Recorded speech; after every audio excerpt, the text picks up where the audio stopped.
सुरासुरैर्वन्दितपादपद्मम् लोके जरारुभयमृत्युनाशनं दामीशं विविधौषधीनां शङ्खं चक्रं जलौकां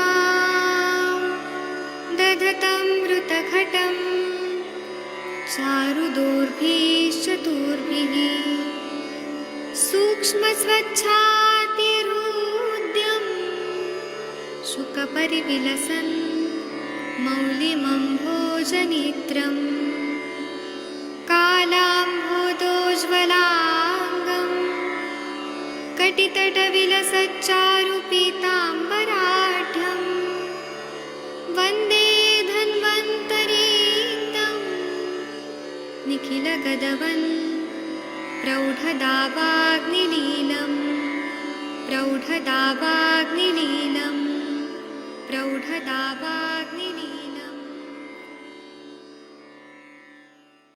प्रणाम सभी लोगों को। मैं वैद्य अरविंद पाठक आप सभी लोग का स्वागत करता हूं। सभी लोगों को कोटि कोटि प्रणाम करता हूं। आइए हम लोग अष्टांग हृदय का सर्प विष प्रतिषेध अध्याय पढ़ेंगे। इसमें 48 नंबर का श्लोक पढ़ना है। प्लीज सविता पेठे मैडम जी, आप प्लीज पढ़ेंगी 48 नंबर का श्लोक। आप लोग के स्क्रीन पे 1 मिनट में लेके आता हूँ। 1 मिनट रुक जाइए जी। प्रणाम सर, प्रणाम सर। हाँ प्लीज आप दीजिए 48 नंबर का श्लोक। जी। विषे प्रवृसृते विद्येत सीराम सा परमा क्रिया। विषे प्रविष्टे विद्येत विषे प्रतिश्रुते विद्ये तिरांसा परमा क्रिया। रक्ते निर्वीयमाणे हि कृष्णं निर्वीयते विषम्। रक्ते निर्हीयमाणे हि कृष्णं निर्हीयते विषम्। जी, इसका हम हिंदी वाला पढ़ते हैं। सिरा वेदन के बारे में बता रहे हैं। हाँ ये प्लीज पढ़ दीजिए। हाँ। विष के शरीर में फैल जाने पर सीरा का वेद करे, वही उसकी उत्तम चिकित्सा है। रक्त के निकलने से संपूर्ण विष निकल जाता है। हाँ, विष के शरीर में फैलने पर सीरा का वेद करना है, यही उत्तम चिकित्सा है कि रक्त थोड़ा निकाल दें तो संपूर्ण विष निकल जाता है। ये चिकित्सा उत्तम चिकित्सा है। इसका टीका पढ़ते हैं। हाँ प्लीज पढ़ दीजिए। विषे प्रविश्रुते सति सीरा विद्येत सा ही उत्तम क्रिया। यतो अस्या सृजि निर्हीयमाणे विष सर्वमेव निर्हीयते तदाश्रितत्वात्। हाँ, विष को निकालने के लिए थोड़ा सा रक्त निकालने के लिए सीरा का वेदन करना है, वही उत्तम क्रिया है। जब हम यतो अस्यास्त्रजि निर्माणे हम रक्त निकाल देते हैं तो विष जो है पूरे शरीर का निकल जाता है, क्योंकि विष की गति वैसी होती है। जब हम रक्त निकालते हैं तो विष उसके साथ निकल जाता है, क्योंकि वह उसके आश्रय में ही रहता है। चलिए 49 नंबर श्लोक है। आदरणीय जितेंद्र जी आप पढ़ेंगे प्लीज। हाँ सर, प्रणाम सर। प्रणाम सर, पढ़िए प्लीज। दुर्गंधं सविषं रक्तम् अग्नौ चटायते। दुर्गंधं सविषं चटायते। यथा दोषं विशुद्धं च पूर्ववलक्ष्य अश्रुक्। यथा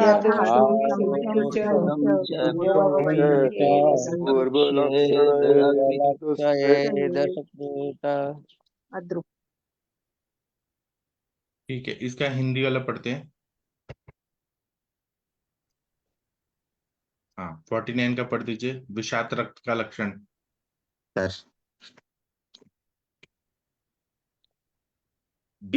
विषयुक्त और दुर्गंध युक्त रक्त अग्नि से चटाता है। दोष के अनुसार इस रक्त की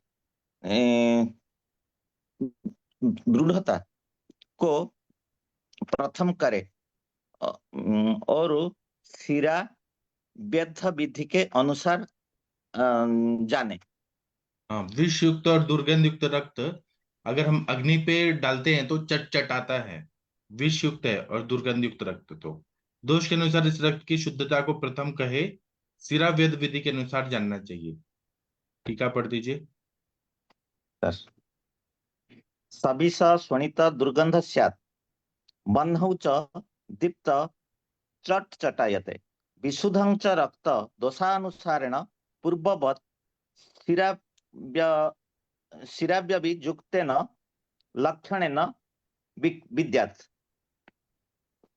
जी, तो ये बोल रहे हैं कि सविष शोणित दुर्गंध युक्त होता है, अग्नि पे जब डालते हैं तो चटचटाता है, चटचट आवाज आती है, और विशुद्ध रक्त को दोष के अनुसार पूर्वत सिरा विधि से युक्ति पूर्वक ध्यान में समझ के उसको समझना चाहिए। 50 नंबर का श्लोक है, आदरणीय प्रदीप सर आप पढ़ेंगे 50 और 51 नंबर का श्लोक। डॉक्टर जी सर, प्रदीप सर। नमस्कार। जी। शिरावसदृश्यमानासु योज्या शृंगजलोकसः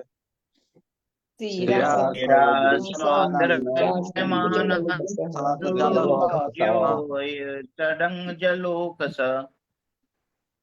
शोणितं श्रुतशेषं च प्रवीलनं विशोष्मणा शोणितं शेषं च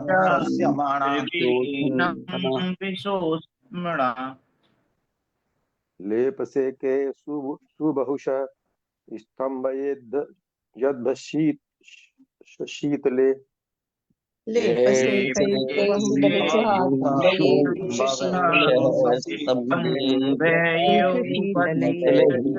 शीतले। जी, इसका हम ये पढ़ते हैं। 50 और 51 का हिंदी पढ़ दीजिए। शोफ आदि से सिरा के न मिलने पर सींग या जोंक को बरतना चाहिए। रक्त निकलने के बाद शेष विष का शमन। निकलने से बचे रक्त के विष की गर्मी से द्रवीभूत हो जाने पर अतिशय शीतल लेप और सेंकों को बार बार करके रोकें। हाँ, 50 शोफ आदि से सिरा के न मिलने पर सिंग या जोंक को बरतना चाहिए, और निकलने से बचे हुए रक्त को विष की गर्मी से द्रवीभूत हो जाने पे, और उसको मतलब विष की गर्मी से रक्त जो है वो द्रवीभूत हो जाता है, तो अतिशय शीतल लेप और सेकों से बार बार उसको रोकना चाहिए। इसकी टीका पढ़ दीजिए 50 और 51 की। सिरासु तु शोफादिना अनुपलभ्यमानासु शृंग जलोकसु वा युज्यात्। हाँ, श्रुत तो ये शेषम। बोल रहे हैं। जी हाँ, ये मैं पहले बता देता हूँ। सिराओं में अगर शोफ आदि है, उसको ध्यान में रखते हुए श्रृंग और जलौका लगा के उसको अशुद्ध रक्त निकालना चाहिए। जी। श्रुत शेषम च लोहितम विशोष्मणा प्रवीलीन लेपादिभि पुनरूप युक्त रेत शीतले स्तंभयेत्। हाँ, तो ये रक्त निकालने के बाद जो, क्योंकि विष जो है वह निकलने के वजह से रक्त निकाल दिया। दूसरा है कि विष जो है वो अगर अंदर रहता है तो वो पिघल जाता है, तो लेप आदि से उसको पुनः पुनः ठंडा लेप लगा के स्तंभन करना है वहां पे। चलिए, इसको डॉक्टर राम सर आप पढ़ेंगे 52 नंबर का श्लोक। जी doctor sir. Ram ji sir, Ram ji sir पढ़िए प्लीज।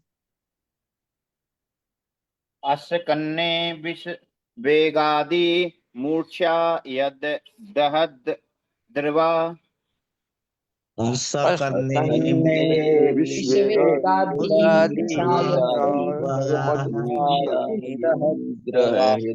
द्रवा भवन्ति तान् जयेच्छ शीते बीज चोरोम हर्षता भवन्ति तान्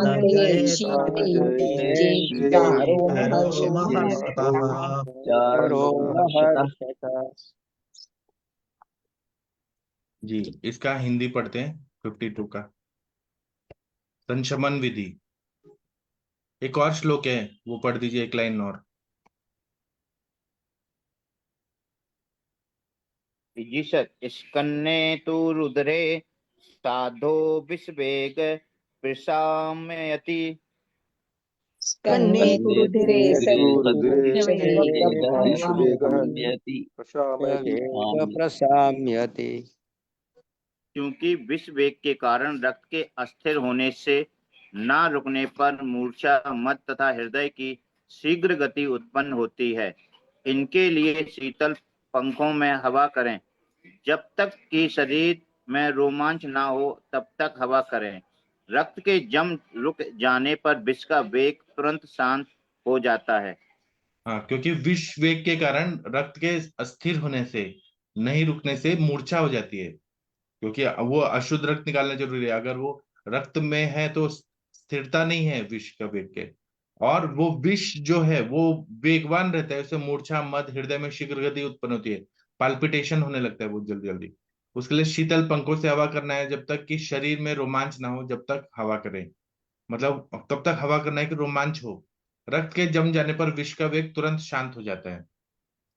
तो इसकी टीका पढ़ दीजिए, 2 लाइन का, 3 लाइन का पढ़ दीजिए, 52 और उसके नीचे वाला। अस्कन्ने अश्रूयस्तेयाने हि रक्ते विपवेगेन मूर्छाद्या भवन्ति ताश्च शीतले लेपपादिभिर्यते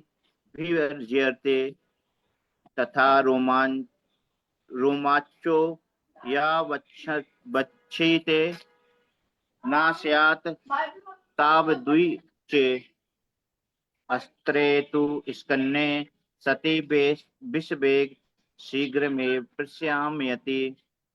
हाँ, अस्कन्ने मतलब अश्रुते स्त्याने, रक्त जो निकाल देते हैं, स्त्यान रक्त, वो ये रक्त में मतलब वो जो है ना स्थिर, अस्कन्ने मतलब जो रक्त होता है ना वो अस्त्यान होता है।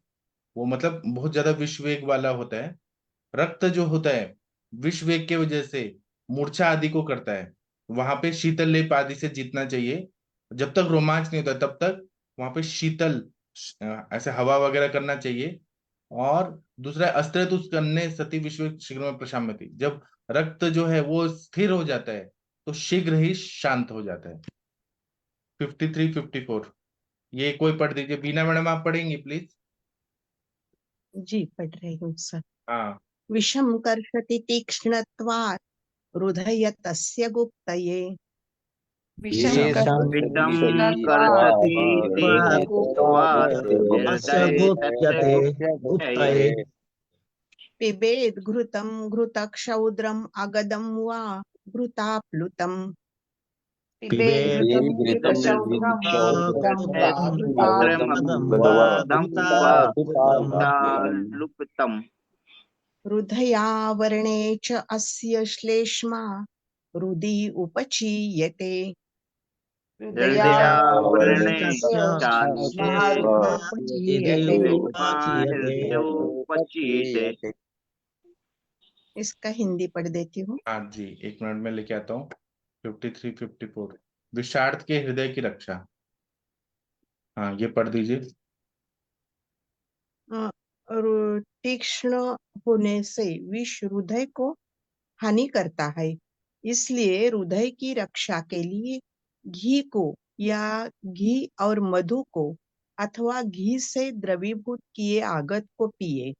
इस पुरुष के हृदय का आवरण होने पर श्लेष्मा हृदय में एकत्रित होता है।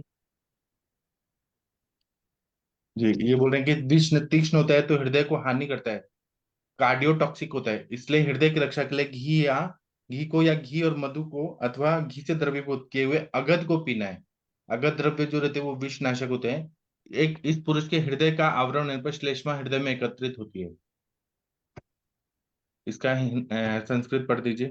विष विष तीक्ष्णादि योगात् हृदय कर्षति, तस्य हृदयस्य गुप्तये रक्षणाय घृतक्षौद्रम् आगद वा पिबेत् घृताप्लुतम्।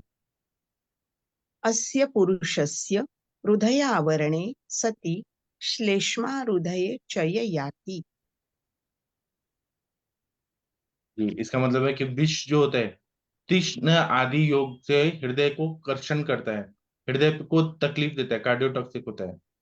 तस्य हृदय से गुप्ते रक्षण है, मतलब हृदय जो रहता है उसको रक्षण करने के लिए घृत या घृत और मधु विषम मात्रा में लेके अगध के साथ पीना है, या घृत में मिक्स करके पीना है। अस्य पुरुषस्य, ऐसे पुरुष का हृदय का आवरण होने से श्लेष्मा जो है हृदय में संचित हो जाता है। चलिए 55 नंबर का श्लोक है, कौन पढ़ना चाहेगा? आदरणीय हरिहर सर आप पढ़ेंगे प्लीज? 55। जी सर। हाँ सर प्लीज पढ़िए। प्रवृत्त गौरवोत्क्लेश हल्लासं तत प्रवृत्त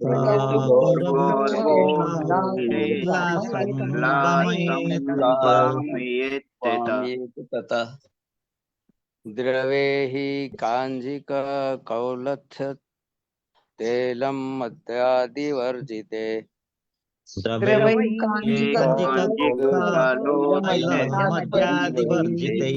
आदिवर्जिते वमने विसद्भि च नैव व्योक्ति तद्रूपः पूर्णः वमने एवं व्योक्ताति तद्वपु। इसका हम हिंदी वाला पढ़ते हैं। नहीं, इसमें और भी श्लोक है, इसके मैं यहाँ पे दिखाता हूँ। 56 वाला पढ़ दीजिए सर, भुजंग दोष प्रकृति स्थान। हरिहर सर। जी सर। हाँ ये पढ़िए। भुजंग दोष प्रकृति स्थान वेग विषेयपतः भुजंग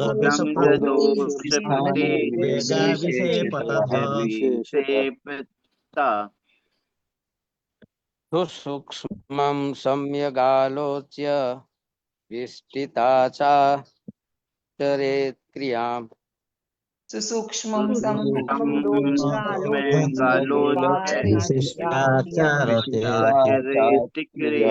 क्रियाम्। इसका हम हिंदी वाला पढ़ते हैं। हाँ ये पढ़िए, भारीपन। सर आया स्क्रीन पे? नहीं सर अभी तो नहीं आया। अभी भी नहीं आया? 56 के नहीं नीचे। सर। हाँ भारीपन जी मिचलाना। और दिखाई दे रहा भारीपन जी मचलाना। कोई और पढ़ दीजिए। भारीपन जी मिचलाना और हल्लास होने पर इस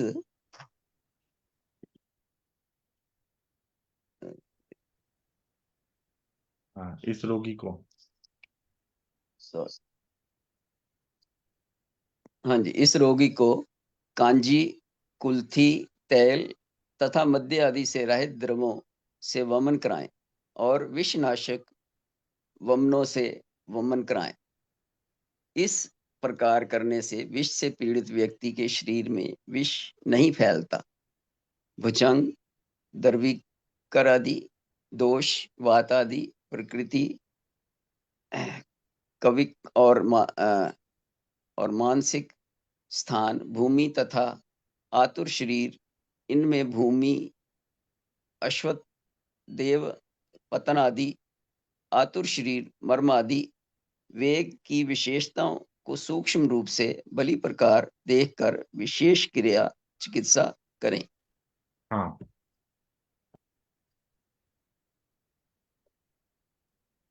इसमें बोल रहे हैं भारीपन है, मतलब वमन कर विधि है कि भारीपन है, जी मिचला रहा है, हुरलास हो रहा है, ऐसा कंडीशन है तो रोगी को क्या करना है? कांजी, कुल्थी, तेल तथा मद्य आदि से रहित द्रव्यों से वमन कराना है। इसमें कांजी नहीं होना चाहिए, कुल्थी, तेल, मद्य ये सब न रह के वमन कराना है, और विष नाशक वमनों से वमन कराना है। इस प्रकार करने से विष से पीड़ित व्यक्ति के शरीर में विष नहीं फैलता है। भुजंग मतलब दर्विकर आदि है, दोष वात आदि है, प्रकृति कायिक और मानसिक है, स्थान भूमि और आतुर शरीर है। इनमें भूमि जरत्या देवताए नादि, आतुर शरीर मर्मादि वेग की विशेषताओं को सूक्ष्म से भली प्रकार देकर विशेष चिकित्सा करना है, ऐसा बता रहे हैं। चलिए तो आप महाजन सर आप पढ़ देंगे, प्रवृत्ता संजाता। हाँ जी, हाँ जी, हाँ जी, पढ़ देता हूँ। प्रवृत्ता संजाता गौरवत क्लेश सा यस्य सा ए भूतस्य द्रवे कांजिकादि रहित वमनै वामयेत विषहरेश्च वामेत एव कृते सति तस्य विपार्तस्य शरीर विष्णा व्यापनोति।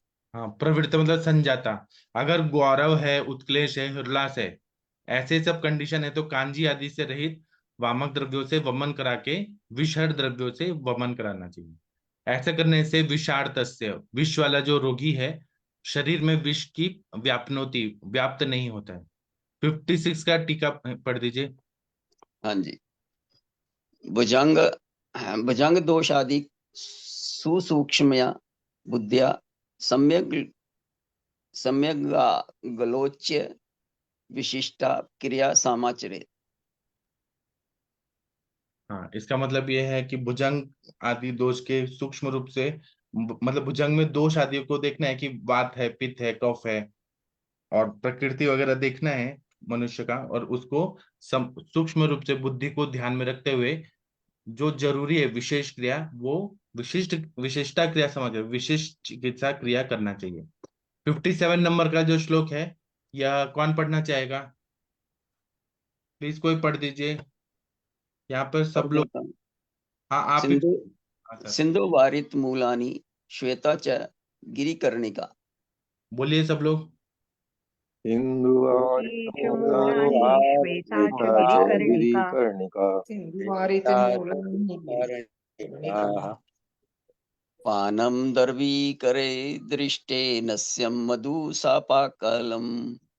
करे दृष्टि नश्यं मधु सपाकलम्। इसका हम टीका पढ़ते हैं, हिंदी वाला 57 का, शमन का प्रयोग। हाँ पढ़िए, दर्विकर सांप से। हाँ जी। दर्वीकर सांप से दंश में सिंधुवार के मूल और श्वेत कोयल के कोपल को जल के साथ पिलाएं और कुष्ठ का मधु के साथ नस्य देवें। श्वेता श्वेतवच इति इंदु। हाँ, इसका मतलब ये है कि दर्विकर सांप से दंश अगर हो गया तो सिंधुवर मतलब निर्गुंडी के मूल और श्वेत कोयल को जल के साथ पिलाना है। श्वेत कोयल क्या होता है? श्वेताच गिरिकर्णिका, सिंधुवर मुलाने श्वेताच गिरिकर्णिका। श्वेत कोयल को जल के साथ पिलाना है और पुष्ट वनस्पति को मधु के साथ देना है। श्वेता मतलब श्वेतवच इति इंदु। गिरिकर्णिका किसको बोलते हैं? सिंधुवारी। कोयल क्या होता है? कोपल। मराठी में हरमल ऐसा किया है, हरमल। अच्छा, वो कोई निर्गुंडी वनस्पति है। मुड़े और हरमल। अच्छा, इसका संस्कृत पढ़ दीजिए। सिंधुवारी। हाँ जी। सिंधु वारित मूल का आदि जलन वित दर्वी करे दृष्टे पानस्य माक्षिक कुष्ठ साहित हितम। हाँ, इसका मतलब है सिंधुवार मूल आदि को लेना है जल के साथ लेकर। दर्विकर ने अगर काट दिया है सांप ने, तो उसको पीने के लिए, नस्य के लिए मधु के साथ और पुष्ट वनस्पति के साथ देना हितकारी रहता है। चलिए, डॉक्टर जितेंद्र मिश्रा जी, आप भगवान का प्रेयर कर दीजिए क्योंकि टाइम हो गया है। सर प्रणाम सर। प्रणाम सर, प्लीज कर दीजिए। श्री रामचंद्र कृपालु भजुमन हरण भव भय दारुणम नव कंज लोचन कंज मुख कर कंज पद कंजारुणम कंदार्प गणित अमित छवि नव नील नीरद सुंदरम पटपीतमानहु तड़ित रुचि शुचि नौमि जनक सूतावरम भज दिन बंधु दिनेश दानव दैत्यवंश निकंदनम रघुनंद आनंद कंद कोसल चंद दशरथ नंदनम शिर मुकुट कुंडल तिलक चारु उदारु अंग विभूषणम अजानुभुज सर चापधर संग्रामजित खरदूषणम् इति वदति तुलसी दास शंकर शेषमुनि मनरंजनम मम हृदय कंज निवास कुरु कमादि खलदल गंजनम मन याहि रच्युमिलाहि सो बरसहज सुंदर सांवर करुणा निधान सुजानशील स्नेह जान रावरो यही भांति गौरी अशीष सुनसिय सहित हिय हर सीत अली तुलसी भवानी पूजी पुनि पुनि मुदित मन मंदिर चली तुलसी भवानी पूजी पुनि पुनि मुदित मन मंदिर चली। भगवान रामचंद्र सीता मैया सबका दिन को अच्छा करे। प्रणाम सबको मेरा जी। प्रणाम सर। प्रणाम सभी लोगों को, धन्यवाद, प्रणाम। अब हम शाम को 7 बजे और रात को 9 बजे मिलेंगे। सभी को धन्यवाद, प्रणाम। आप लोग कुछ सुझाव देना चाहते हैं कि सेशन में और क्या चेंजेस हो तो आप जरूर ग्रुप में लिखिए, ठीक है। थैंक यू, प्रणाम सभी लोगों को। हम मिलते हैं फिर शाम को। प्रणाम सर, प्रणाम। प्रणाम सर। प्रणाम।